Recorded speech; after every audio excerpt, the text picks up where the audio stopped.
Olá, prezados, prezadas. Wellington, bom dia. Hoje, dia 13/4, Bom 8 dia, professor. da manhã. Bom dia, Wellington, bom dia. Mais um dia na luta, ótimo. Isso aí. É isso aí. Wellington, vou esclarecer aqui algumas dúvidas para ti, já fica aqui para a turma depois, quando eles virem gravado. A nossa, deixa eu abrir aqui o calendário. A nossa semana de prova, ela começa no dia 28 desse mês, e até lá nós temos ainda dois encontros, um no dia 20, outro no dia 27. No dia 20, vai ser mais uma atividade, eu vou descrever aqui com vocês e vou deixar, não precisa fazer exatamente no dia 20, mas quando derem, e no dia 27, aí a gente faz uma revisão zona total de todo o conteúdo, e no dia 4, aí sim é a prova de vocês. Aí nesse dia, a gente não tem live, já vou deixar a prova aqui no sistema e tal, aí vocês têm uma semana, tá legal? A prova, ela vale metade da nota do bimestre, e a outra metade são aquelas questões de frequência que a gente fez ao longo do semestre, do bimestre, perdão. Ok, tudo bem para você? Beleza, professor. Simplão, né? Facinho. Bom, vamos lá. Deixa eu compartilhar a tela aqui contigo.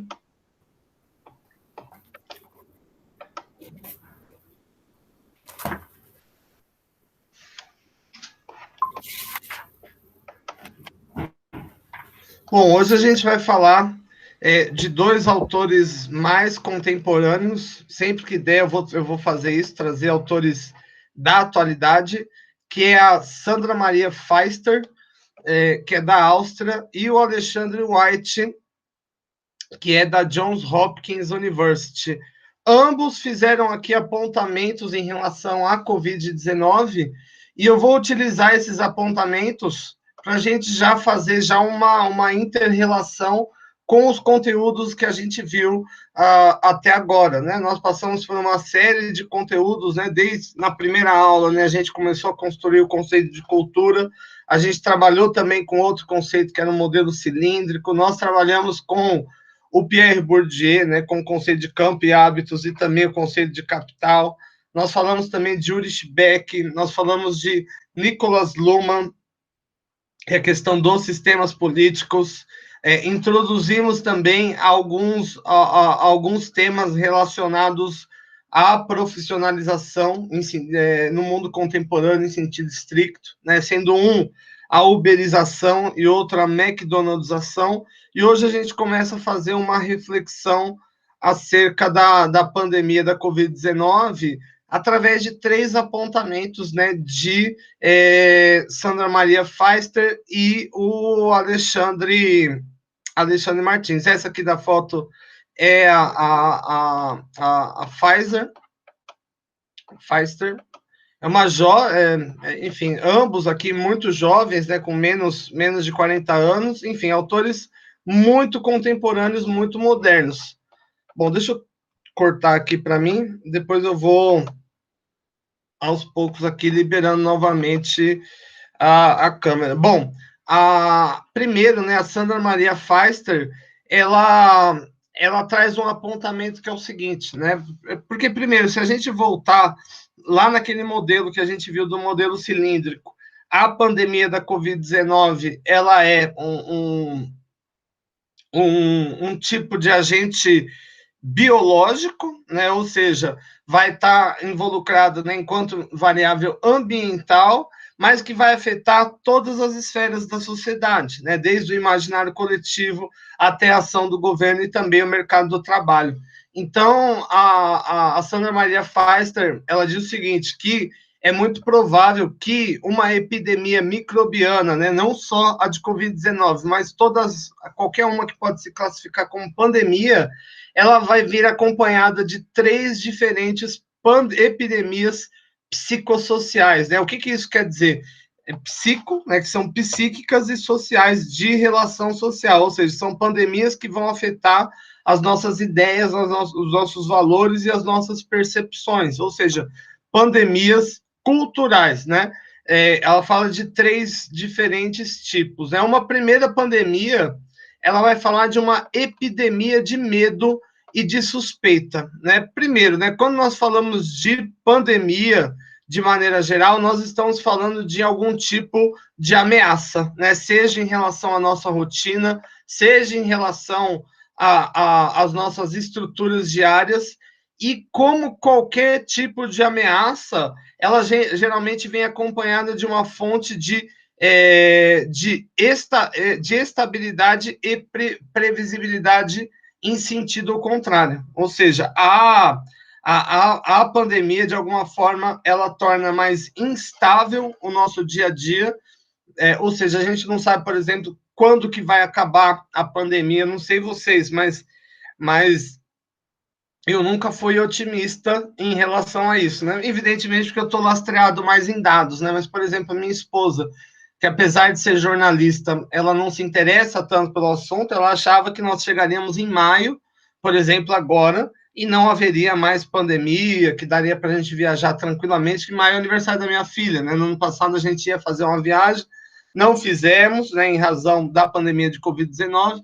Aí a gente, enfim, eu não deixei nada para esse ano, né? Ela deixou para esse ano, né? Esse é um exemplo de uma instabilidade, de uma imprevisibilidade. Fica mais difícil, né? Você se manter estável e conseguir prever até pequenas coisas, né? Por exemplo, vou dar um exemplo aqui. Eu estou fazendo pós-doutorado em psicologia social na Argentina, né? Junto à Universidade Argentina John Fitzgerald Kennedy. E no ano que vem eles vão fazer um seminário ali para os pesquisadores apresentarem ali os seus resultados, etc, etc. E a princípio, né, quando começou o pós-doutorado, né, que foi no final do ano passado, a expectativa era desse evento ser um evento presencial, né, de nós podermos ir à Argentina, né? E a faculdade, até agora, não tem muita expectativa nenhuma, porque a maioria dos pesquisadores que atua comigo não é argentino, é também de outros países, né? Como, por exemplo, da Espanha, de Portugal, do México, Colômbia, e eles estão muito, muito incertos, né, da possibilidade de fazer um evento presencial no ano que vem, considerando que a vacinação na Argentina está muito devagar. Aqui no Brasil, então, nem se fala, né? Como que você vai receber brasileiros, né, que são a maior fonte de cepas, né, nocivas, etc, etc.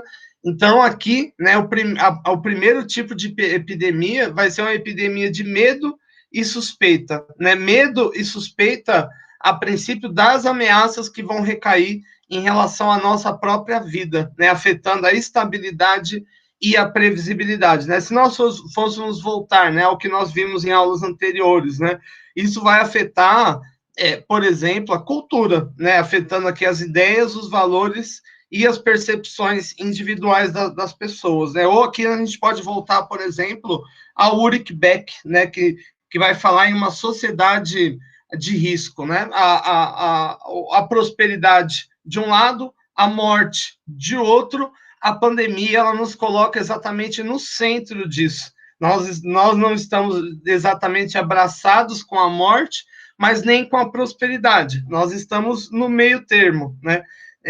Ou seja, como numa corda bamba, melhor cair para o lado da prosperidade, mas pode ser que caia também para o outro lado, que é o lado da morte. Então, ela vai, a Sandra Maria Feitzer, ela vai dizer que é, sobretudo, uma crise de segurança, e essa crise de segurança, por sua vez, ela vai se reverter na forma de suspeita. Então, por exemplo, assim, os nossos entes queridos, até as crianças, elas vão se tornar, de alguma forma, uma fonte ameaçadora de infecção e de doença por sua própria susceptibilidade ao vírus, né? Afinal, o vírus da Covid-19, ele não tem vida própria, ele é um agente biológico que utiliza o corpo humano para se reproduzir, ou seja, o vírus, né, o SARS-CoV-2, invade as células humanas e ele gera várias cópias de si. Ele engana a célula, né? Ao invés da célula fabricar outras células, a célula acaba fabricando o vírus, né? E através do contágio, né? Enfim, não preciso mais explicar essa história, que as pessoas vão contrair doenças umas das outras, e isso eu não estou dizendo aqui no Brasil apenas, né? No mundo inteiro existe hoje, né, uma espécie de uma desconfiança em relação à pessoa alheia, né? Porque afinal ninguém vem escrito na cara, né? Estou doente, né? Estou com Covid. Então é como se cada um fosse um potencial zumbi.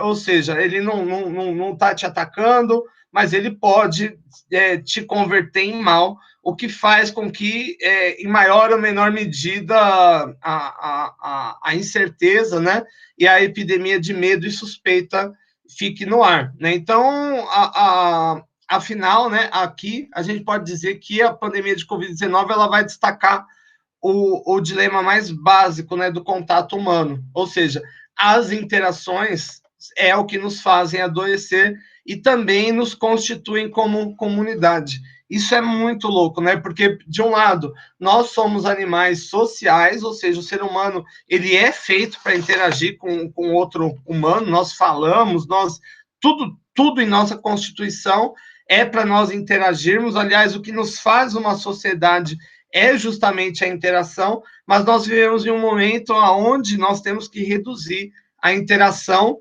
e percebam, né, não apenas aqui no Brasil, mas em outros países, né, como por exemplo nos países europeus, existe uma grande dificuldade em promover isso, né? Você fala, não se encontrem, não vá à festa, não vá não sei aonde, porque isso faz parte da constituição do sujeito, né? Já faz parte daquilo que o Pierre Bourdieu chamava de hábitos. Ou seja, o indivíduo ele tem o campus, né, como por exemplo o campo familiar, e ele já tem um hábitos constituído, né? Como você muda isso, né? Então esse aqui, ao meu ver, é o primeiro dilema aqui elencado pela Maria Pfister, né? Sandra Maria Pfister. O segundo lugar que ela traz é o seguinte: uma epidemia de explicação e desorientação coletiva. Quando a Covid-19 começou, ninguém sabia direito, né, como transmitia, se pegava no ar, se pegava ao relar em superfície, se pegava ficando perto da pessoa, longe, se o melhor era ficar 2 metros de distância, 3 metros de distância, era não ver a pessoa, era se enrolar em plástico bolha. Enfim, aliás, a gente pode dizer que uma história de uma qualquer pandemia, ela vai ser uma história de incógnita. Ou seja, você tem primeiro, né, no caso da Covid-19, SARS-CoV-2, você tem no final de 19 o surgimento inesperado de um vírus, ninguém estava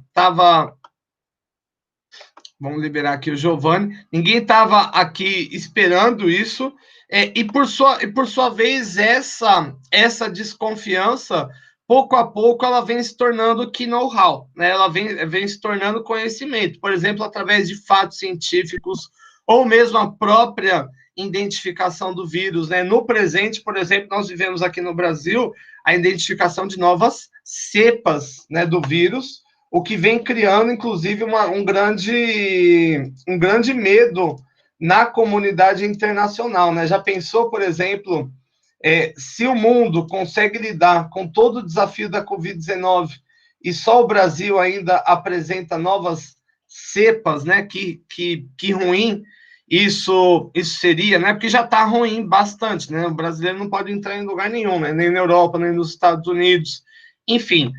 E também desconhecidos, né? Como, por exemplo, como minimizar a gravidade da ameaça, né? É justamente nos momentos de incerteza que líderes populistas, por exemplo, vão se destacar com soluções fáceis, né? Ah, vai pegar sol, vai tomar remédio de piolho, vai sei lá o quê, né? Nesse caso, essas incertezas, né, que vão advir desse momento, né, principalmente do começo, né? Agora um pouco menos, que as pessoas já conhecem um pouco mais a pandemia, mas principalmente no começo, vão desafiar a fé moderna no progresso e no solucionismo tecnológico. Aliás, aqui no Brasil mesmo, né, a politização, e aqui a gente pode chamar a atenção, né, para o Nicholas Luhmann, aquele esquema que ele faz, né, sistema econômico, sistema político, sistema judiciário, o sistema político e o sistema econômico largamente no Brasil plasmaram voz, né, contra a ciência, né, dizendo que a ciência não estava gerando as respostas, que isso não funciona, que aquilo funciona, etc, etc. E essa incerteza, ela se dá ao mesmo tempo que as vidas humanas elas estão em risco, ou seja, você precisa tomar ação e precisa tomar ação em meio à incerteza. Nesse caso, a gestão de crise ela está sempre sujeita a adaptações graduais e contínuas em uma situação em que o conhecimento está disponível e é altamente limitado. Como, por exemplo, no início, né, da pandemia de Covid-19, SARS-CoV-2 aqui no Brasil,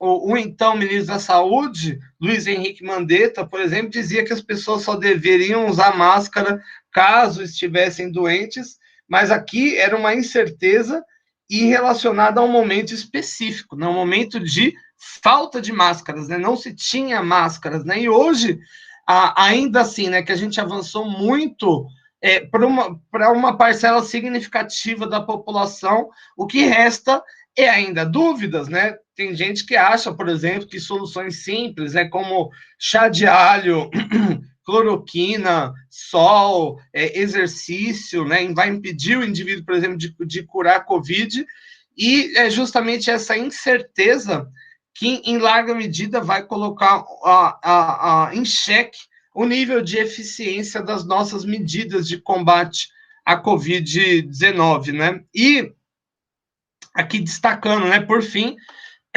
a Sandra Maria Pfizer, ela vai falar de uma terceira epidemia, que é uma epidemia de ação.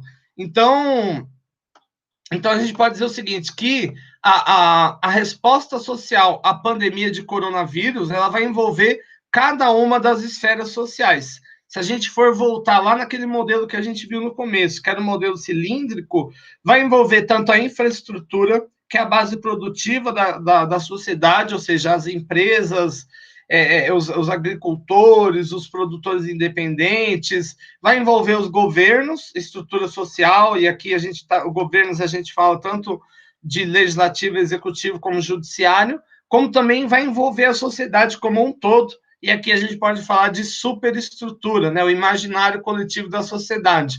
Ou seja, aqui, né, a gente fala de a gente vai pontuar, por exemplo, que cada vez mais países vão restringir a vida pública ou vão promover o desligamento total, né, das interações sociais, como, por exemplo, a Europa, que agora, né, está entrando numa terceira onda de Covid-19 e vários países estão entrando em lockdown, né, e isso, por sua vez, tende a afetar tanto o setor econômico. Afinal, né, as empresas produzem menos, as empresas vendem menos, e alguns setores vão ser mais atingidos do que outros. Creio eu, a questão do turismo, o entretenimento, a prestação de serviço, são setores muito difíceis, né, de se recuperar dessas questões que nós estamos passando, né? Além disso, vai afetar a saúde. Você não tem um único país dentro da Europa ou dentro da América Latina que não esteja com um sistema de saúde ultra pressionado, né? No Brasil, por exemplo, as UTIs, a ocupação de UTIs gira acima de 80%. 80% é muito, gente. 80% como que é?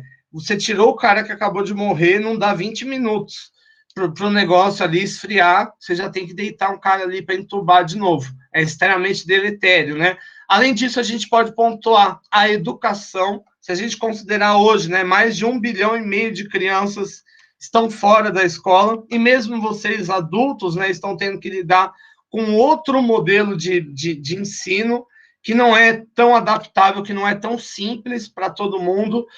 Além disso, vai afetar também a esfera doméstica, ou seja, as relações das pessoas e assim por diante. Podemos considerar que as respostas a desastres, né, como rotinas de interrupção.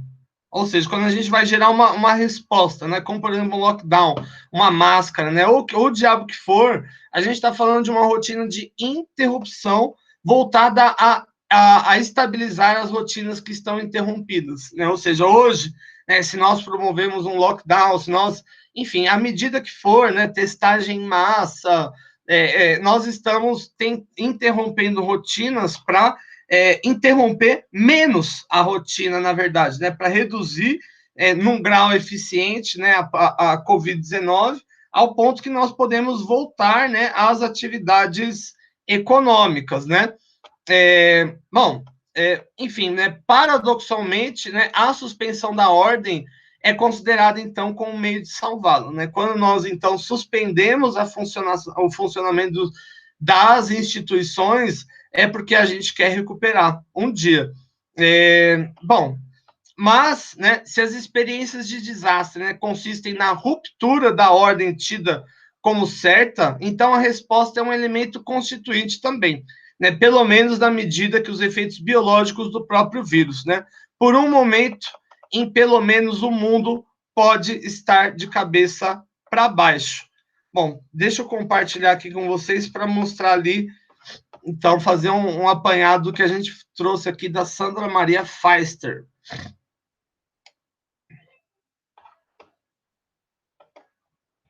Ó, então, retomando, a colega aqui, Sandra Maria Feister, que é da Universidade de Linz, na Áustria, ela vai fazer 3 apontamentos. Ela vai dizer o seguinte, que as epidemias, né, microbianas, como a de Covid-19, elas vêm acompanhadas de 3 epidemias. Uma primeira epidemia é uma epidemia de medo, de suspeita, né? Afinal, as nossas rotinas estão mudadas, a estabilidade, a previsibilidade está em xeque, assim também como a segurança de forma geral, né? E considerando que a razão de contágio, ela reside no próximo, ela reside em outro indivíduo, a desconfiança vai se estabelecer em relação ao próximo, em relação ao indivíduo, e em relação também a si mesmo, né? Afinal, né? Quando essa crise, né, chegará ao fim? É muito difícil, né, de se prever, é praticamente impossível. Além disso, a gente pode falar de uma epidemia de tentativa de explicação e também de desorientação coletiva. Ou seja, a epidemia ela trouxe primeiramente o vírus, né, que era uma incógnita, e depois novos fatos científicos passaram gradualmente a surgir, né? Mas perceba que a gente vive entre o velho e o novo, ao mesmo tempo que a ciência traz novos apontamentos, traz novas verdades, traz novos caminhos, a falta de capacidade de lidar em um período rápido, né, em um curto espaço de tempo, com esse desafio, vai desafiar a fé moderna no progresso e no solucionismo tecnológico, né? E é justamente nesse cenário de descrença em relação à própria ciência, em parte impulsionada, por exemplo, por fake news, que nós humanos temos que agir, afinal, as vidas humanas estão em risco, né? E um terceiro tipo vai ser uma epidemia de ação, né? Porque, afinal,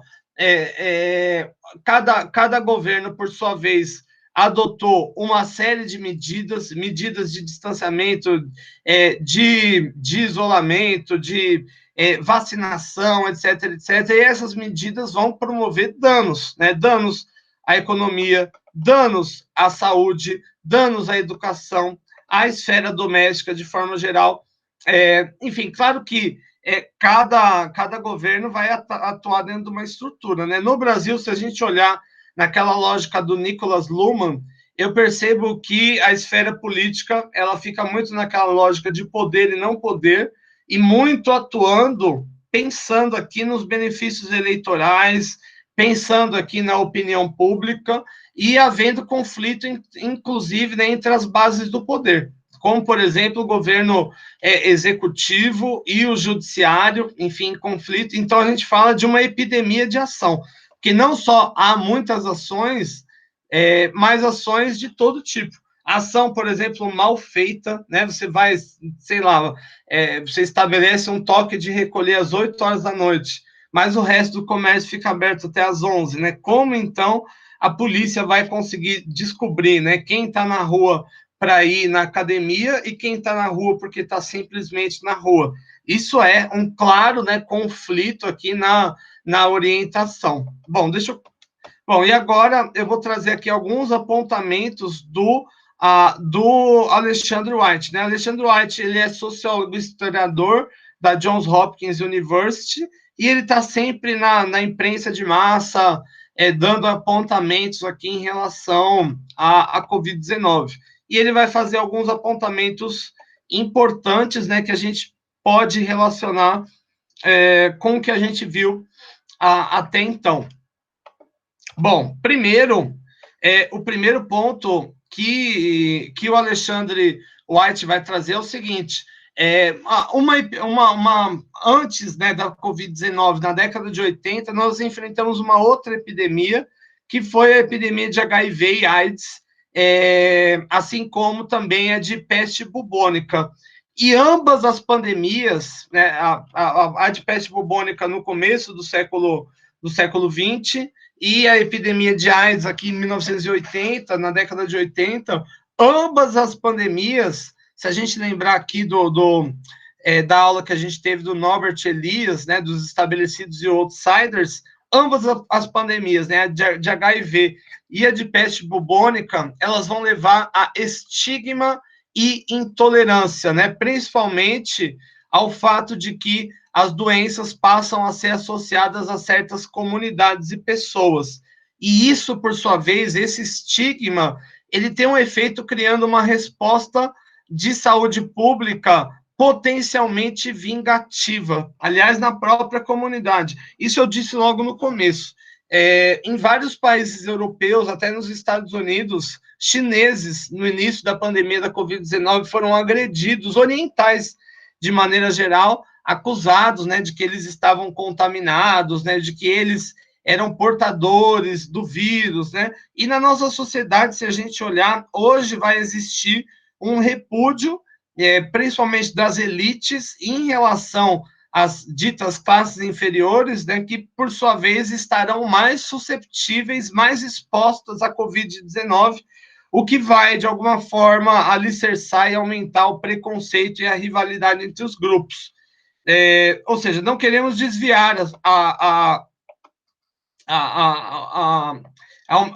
quando, né, se propõe uma solução, de alguma forma, se cria algum tipo de medo, e, por sua vez, esse medo pode levar pessoas a serem estigmatizadas por sua doença, né? Então, esse aqui é um apontamento que o Alexandre White trouxe, e eu acho muito interessante para a gente pensar lá naquele conceito de estabelecido e de outsider, que quando a gente falou, né, dos bairros, etc., que lá também as pessoas eram no bairro 3, né, na zona 3, estigmatizadas, e por conta dos seus estigmas, elas sofriam consequências deletérias que recaíam em relação à sua vida. Então, a gente pode dizer que, em alguma medida, a Covid-19, né, pelo fato da Covid-19, a princípio, né, ter advindo de países orientais, houve um estigma inicial em relação aos orientais, né, principalmente aos chineses, né? E hoje, como a Covid-19 ela está emergida principalmente nos cenários mais frágeis da sociedade e mais vulneráveis, em alguma medida cresce, né, o estigma e o preconceito em relação a esses segmentos mais fragilizados, ou seja, a pandemia de Covid-19, ela, de alguma forma, hipertrofiou os preconceitos que já estavam enraizados na sociedade. Bom, o segundo aspecto que o Alexandre White traz, que eu acho extremamente relevante, é que as pandemias, né, não só a pandemia de Covid-19, a gente pode falar até das que a gente falou aqui, né, da de peste bubônica, no começo do século XX, da de AIDS e HIV, na década de 80, ou ainda outras mais recentes, né, H1N1, SARS, MERS, enfim, as epidemias, de maneira geral, elas tendem a destacar a desigualdade, né? Desigualdade. Desigualdade é o quê? É a distribuição de capitais dentro da sociedade. Algumas pessoas vão ter acesso a muitos capitais, se a gente pensar naqueles capitais do Pierre Bourdieu, né? Capital econômico, capital cultural nos seus 3 níveis, né? Institucionalizado, internalizado, objetivado, capital social e capital simbólico. Na nossa sociedade existem pessoas que têm muito desses capitais e outras pessoas que não têm praticamente nada.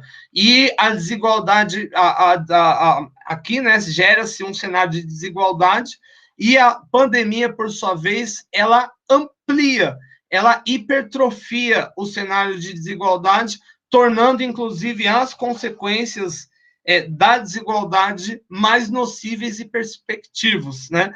Um exemplo que a gente pode ver são as altas taxas de desemprego que vem se elevando até mesmo nos Estados Unidos, né? A nação mais rica do planeta, a terra da liberdade, e também no Brasil, né? Principalmente quando nós falamos aqui de trabalhos autônomos, de trabalhos sem carteiras, né? E essas taxas de desemprego, né, mais elevadas em razão da pandemia de Covid-19, né, de SARS-CoV-2, nos Estados Unidos, no Brasil, em outros lugares, vem afetando a capacidade de fornecer bem-estar social, ou seja, de oferecer o mínimo existencial para as pessoas, né, comida, ter onde morar. Aliás, isso foi algo que se discutiu muito logo no começo da pandemia de Covid, como, por exemplo, os cuidados, né? Se você tem alguém contaminado na sua família, você isola ele dentro de um quarto, com banheiro só para ele, com talher só para ele. Gente, mas tem uma parcela enorme da população no Brasil que mora em um único cômodo, com mais de 10 pessoas, né? Como você fala para esse cara, fica em casa, se isola, lava as mãos, se não tem água, né? Por isso que, enfim, a parcela mais fragilizada foi a que mais sofreu, a que mais sentiu o impacto. Todas as parcelas, evidentemente, né, sentiram o impacto, mas as mais fragilizadas, né? Por isso que a gente pode dizer que a pandemia da Covid-19 não é apenas um vírus biológico, né? É também um vírus deletério do ponto de vista econômico, do ponto de vista do emprego, do ponto de vista de condições sociais de existência mínimas, né, para as pessoas, né? E se a gente fazer um comparativo, né, tanto nos Estados Unidos, que é uma nação muito rica, como no Brasil, né, que é um país rico, desigual e mal organizado, em ambos os países houveram poucas iniciativas para as pessoas que foram demitidas do trabalho. Aqui a gente teve o auxílio, né, lá nos Estados Unidos também teve um auxílio, mas não teve grande coisa para resgatar setores como, por exemplo, restaurantes.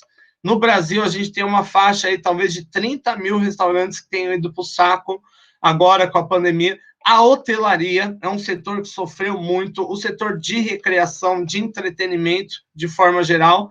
Enfim, então aqui o Alexandre White ele vai destacar como a pandemia como um fator de hipertrofia da desigualdade.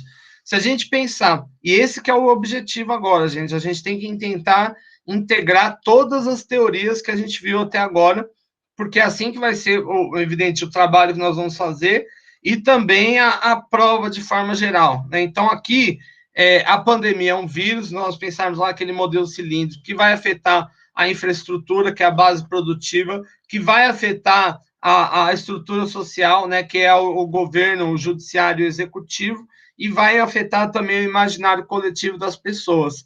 Essa concomitância, né, de fatores vai afetar, por sua vez, a forma como as pessoas adquirem e trocam capitais entre si. Aqueles capitais que o Pierre Bourdieu fala.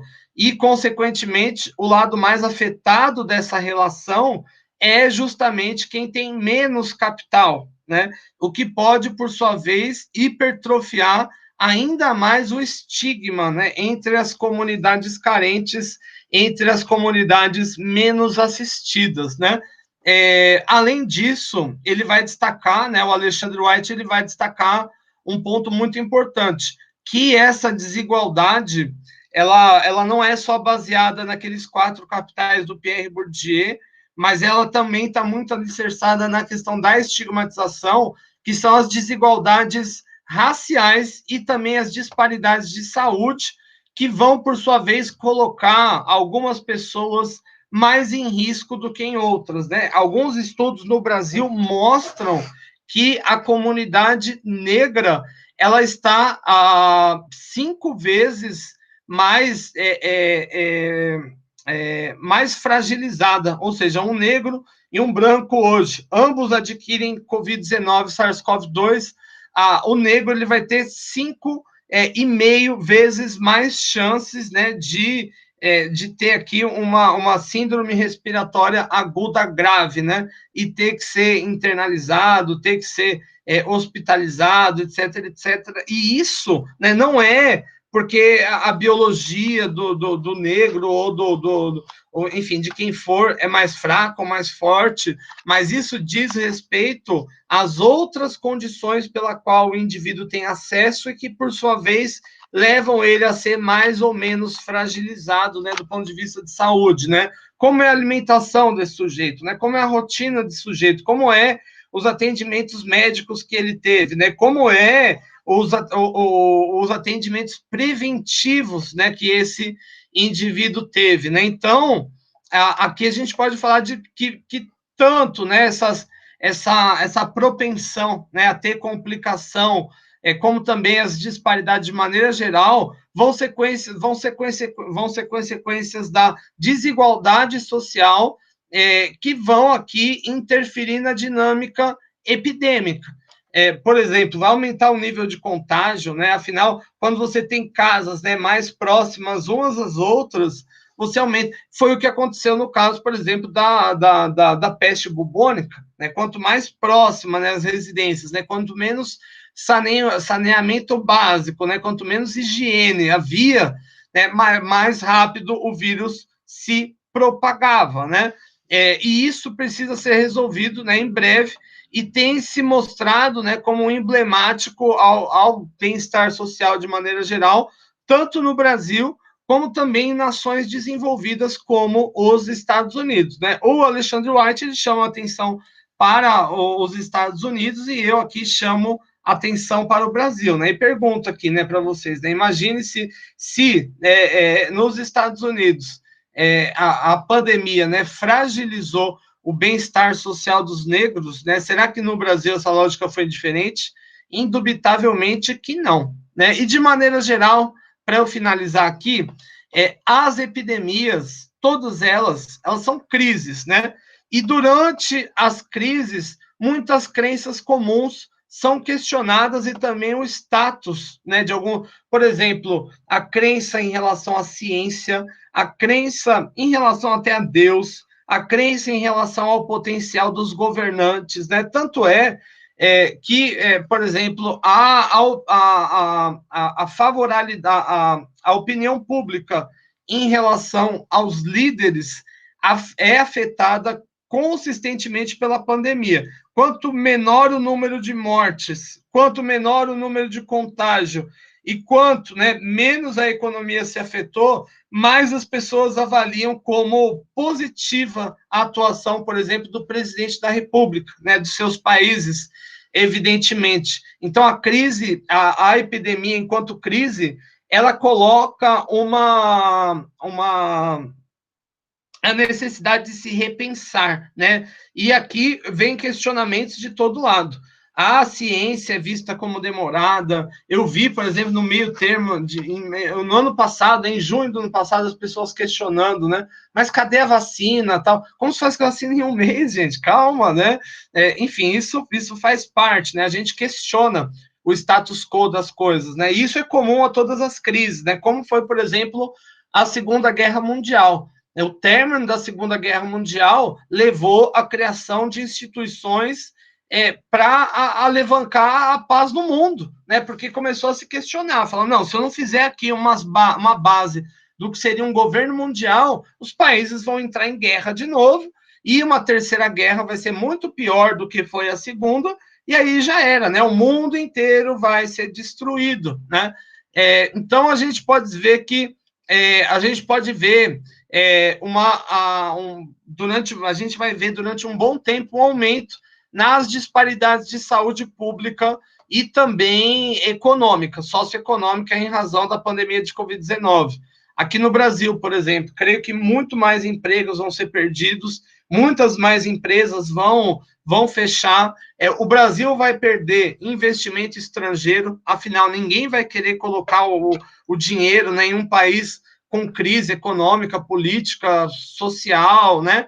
Enfim, só que contudo, isso pelo menos é o que pontua o Alexandre White, isso pode nos levar a criar sistemas melhores no futuro. Ou seja, as crises, elas vêm acompanhadas da busca de solução. E a busca de solução, por sua vez, podem fazer com que o novo normal seja um melhor normal, né? Como, por exemplo, a busca de vacinas. A gente criou agora novas plataformas muito mais modernas e que vão ser úteis não só para a Covid-19, mas para outras doenças. No final da Segunda Guerra, aliás, a Segunda Guerra Mundial, a gente começa a Segunda Guerra Mundial voando de biplanador, com um planador com motor de Fusca, e em 1960 o homem está indo à Lua, entendeu? As mulheres, depois da Segunda Guerra, passaram a votar, a ser candidatas, a trabalhar em todo lugar. Depois da Segunda Guerra Mundial, é criado a ONU, o Banco Mundial, Organização Mundial de Comércio, enfim, a crise, ela nos coloca, né, a necessidade de pensar em soluções e, por sua vez, há soluções, né? Esse caminho de buscar soluções pode fazer com que, de fato, nós alcancemos um novo normal, né? Então, aqui, o Alexandre White fala de um otimismo. E, como a gente viu, né, logo lá no começo da nossa disciplina, a cultura ela é toda integrada, né? Uma mudança cultural desencadeia uma série de outras mudanças, né? Consequentemente, nós vamos esperar um amanhã muito diferente, né? Afinal, por um lado, né, se no Brasil, por exemplo, muitos empregos estão sendo perdidos, por outro lado, outros empregos estão sendo criados, né? Como, por exemplo, a questão da digitalização da economia. Essa era uma tendência de médio e longo prazo e que virou de curto prazo. Ou mesmo a digitalização da educação, o estabelecimento de modelos telepresenciais. Isso era algo que a gente pensava para o amanhã e é algo que veio para o hoje, veio para o ontem, né? Veio para agora. Né? Eu me lembro quando 11 de março, a OMS anunciou a pandemia de Covid-19, SARS-CoV-2. Enfim, na faculdade a gente não falou nada disso, digo os coordenadores.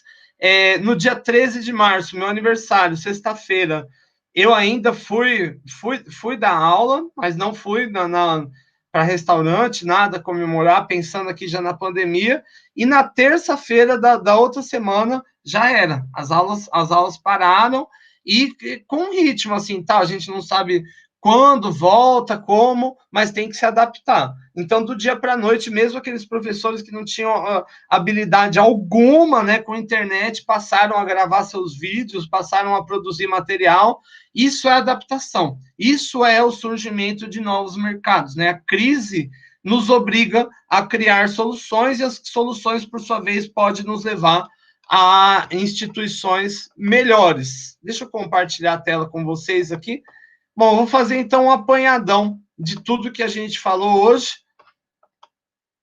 Foi uma aula simples para a gente refletir tanto em relação à pandemia, como também em relação a todos os construtos que nós trouxemos até então, pensando aqui, né, como dar respostas e integrar os conhecimentos. Então, hoje aqui eu trouxe dois pensadores contemporâneos, né, Sandra Maria Pfister, da Áustria, e o Alexandre White, da Johns Hopkins University.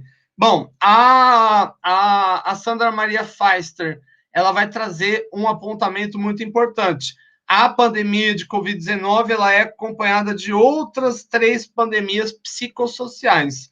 Uma primeira, a do medo e da suspeita, né? Primeiro, a pandemia, ela vai afetar nossas rotinas e estruturas diárias, e também, sobretudo, a estabilidade e a previsibilidade em relação à nossa própria vida. Isso, por sua vez, afeta o nosso senso de segurança e torna, né, outras pessoas suspeitas de maneira geral, considerando que cada um pode ser um potencial zumbi. E, ao mesmo tempo que o nosso grande objetivo é evitar que as pessoas interajam umas com as outras, é justamente as interações que nos fazem, né, existir enquanto comunidade. O dia que a gente deixar de interagir, não há porquê, né, você ter família, você ter um estado, você ter uma cidade, você ter uma empresa, enfim, é um dilema que se coloca. Dois, a pandemia ela trouxe também um dilema de desorientação coletiva.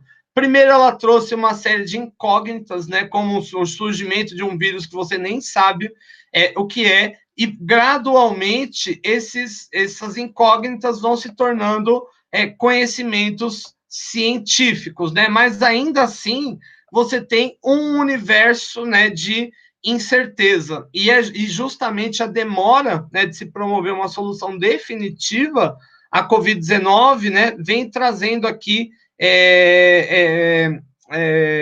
descrença em relação ao progresso e ao solucionismo tecnológico. Daí um exemplo são as fake news, que vão hipertrofiar essa percepção coletiva.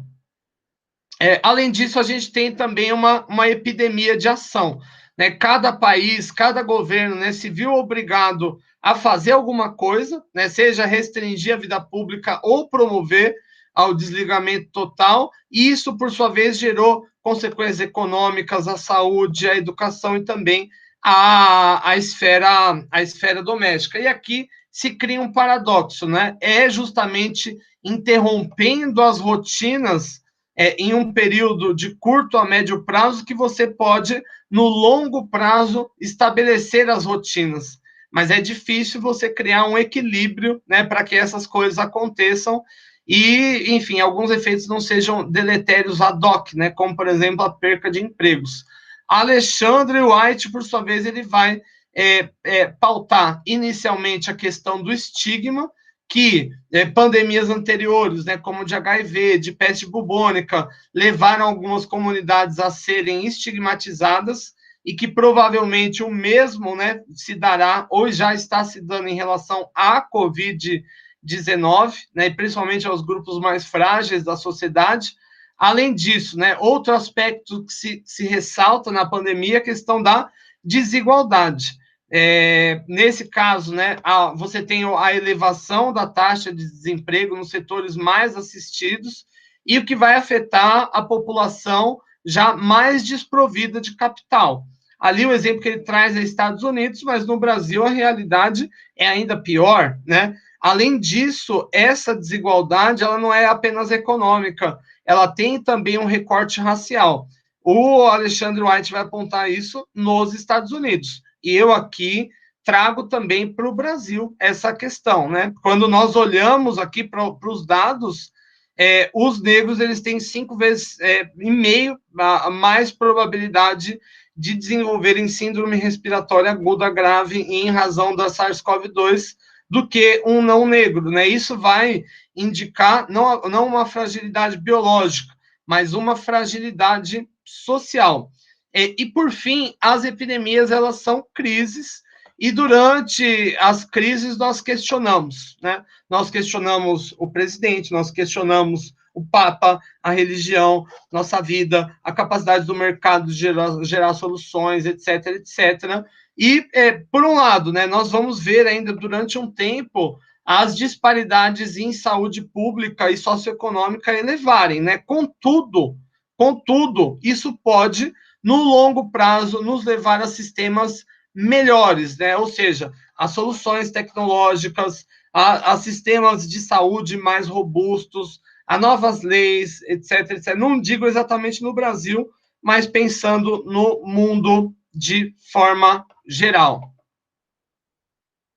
Deixa eu cortar para mim aqui. Gente, é isso. Eu quis hoje apresentar esses dois pensadores para a gente começar a criar link entre os temas do nosso cotidiano, os temas da vida real e tudo aquilo que a gente já viu nas aulas anteriores, aqueles conhecimentos, ou seja, como uma casa, né? A gente vai construindo tijolinho, tijolinho, tijolinho, E eu questiono aqui, o Elton, Giovanni, Jonathan, ficou alguma dúvida? Vocês gostariam de fazer alguma questão, algum apontamento, algum comentário? Gostariam do meu endereço para me mandarem um iFood de café da manhã? Enfim, deixo com vocês, gente. No presencial seria uma coxinha ali da Dois Corações, né, professor? Oh, ia cair bem, Saudade hein? daquelas coxinhas ali. Pô, Mas dá uma azia aquela lá, mas é uma delícia, né? Com verdade. catupiry dentro. Aquilo é bom, hein? Bom. Então já fica me devendo já, Giovanni. Quando voltar o Opa, pode presencial, ou você me paga uma coxinha, eu te uma pago, coxinha. te trago um café da sala dos professores. Opa, maravilha. Cafezinho, o chafé. O chafé de vocês é Aquele bom. lá é um chafé e eu acho que da pior qualidade. Acho que tem até serragem naquele café ali, viu? Não Em tem. relação à matéria, em relação à matéria, tranquilo, professor. Não ficou dúvida, não. Tá Sossegado. tudo numa boa, Giovanni? Tudo certo. Tudo certo. E você até havia me comentado, né, Giovanni, que na sua região, ou creio que próximo, você tem visto muita gente perdendo emprego, perdendo renda em Sim, virtude da pandemia. E, e, bastante. e isso vai confirmar muito do que a gente viu aqui. Os caras estão falando lá dos Estados Unidos, estão falando da Áustria, né? Então, É, aí quando a gente estende para o Brasil, a realidade é a mesma, mas muito pior. Né? É muito diferente, né? Você passar fome nos Estados Unidos do que no Brasil, né?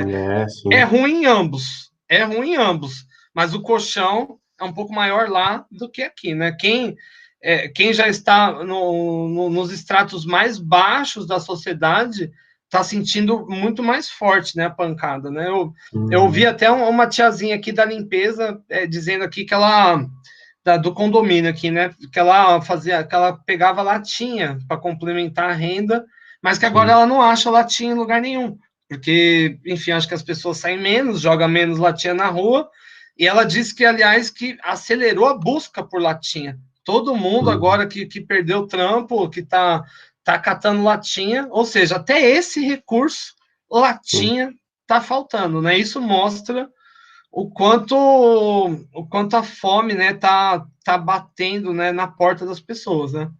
Ontem mesmo eu vi uma reportagem na Record. Eles estavam na Band, que a Band Ajuda, a Band Ajuda uma ONG lá que fazem marmitas para distribuição ali em São Paulo. Uhum. E daí a reportagem estava mostrando a entrega de 1.400 marmitas feitas no dia. Entregaram todas e ainda teve gente que ficou sem marmita. Tinha mais gente precisando do alimento ainda. Daí tava mostrando o rapaz lá da ONG lá indignado lá com dó, né, entregando bolacha, água e sal lá porque já não tinha mais marmita. Ou seja, 1.400 marmitas foram entregues e ainda faltou. Eu achei um número assim muito elevado, muita gente, né, passando fome na rua e fazia filas assim, Olha, eles gravando assim, fazia filas de quadras ó, assim, de Giovanni, quarteirões para pegar a você comida. falando me arrepiou essa história. E é verdade, é isso Tá aí, vendo? virou o cotidiano agora. E pior, né? Com menos renda, não é só o mais pobre, né? É, Todo mundo perdeu renda, né? Com dólar mais alto, você está mais pobre, né? Então, quem poderia colaborar e ajudar, está ajudando menos também, né? Já também. tá ajudando menos, tornando mais difícil, né? Todas essas ONGs, eu conheço algumas, estão dizendo que estão tendo dificuldade É. de ter material, de ter comida, né, para fazer esse tipo de serviço. Ah, O Datena estava até, né, chamando, né, o pessoal para ajudar, né, quem é da região, empresas também, parceiras, para tentar ajudar de alguma forma. eu acredito muito, enfim, aí cada um, né? Eu acredito muito no mercado, assim, no potencial que as empresas têm de gerar solução, mais do que os governos, para falar a Sim. verdade. Mesmo aqui no Brasil, assim, é só você ver, por exemplo, essa questão da vacina. Né? As vacinas estão saindo de onde? De governos? Não, são empresas Não. privadas, né? São Uhum. laboratórios, né, que inventaram a vacina. Você não tem um único governo no mundo que inventou uma vacina, né? Você tem Cuba, né, falando que vai ter, mas não tem ainda, né? Então, o potencial do mercado de gerar solução é muito grande. Só que o mercado também ele trabalha na base do lucro, né? Não dá para ficar na caridade eterna, né? O meu padrasto em São Paulo ele tem centro automotivo, né? Todo mês ele tenta fazer ali uma ação, ali enfim, no começo ele dava cesta básica, né? Agora a cesta básica já virou já bolacha, água e sal, uma água, um refri e tal. Ele falou que formam filas quilométricas mesmo para receber esse negócio aí e que muita gente chora porque não consegue receber, fica ali na aflição. Vou te falar, viu? É complicado, né? Então, né, cara, a gente tá falando de comida, né, Giovanni? Se a gente olhar hoje para o mundo, a gente produz quase 2 vezes mais alimento do que precisava para alimentar as bocas. Mas a gente distribui mal isso aí, né? Tem muita gente que vai ter muito, tem gente que não vai ter ninguém.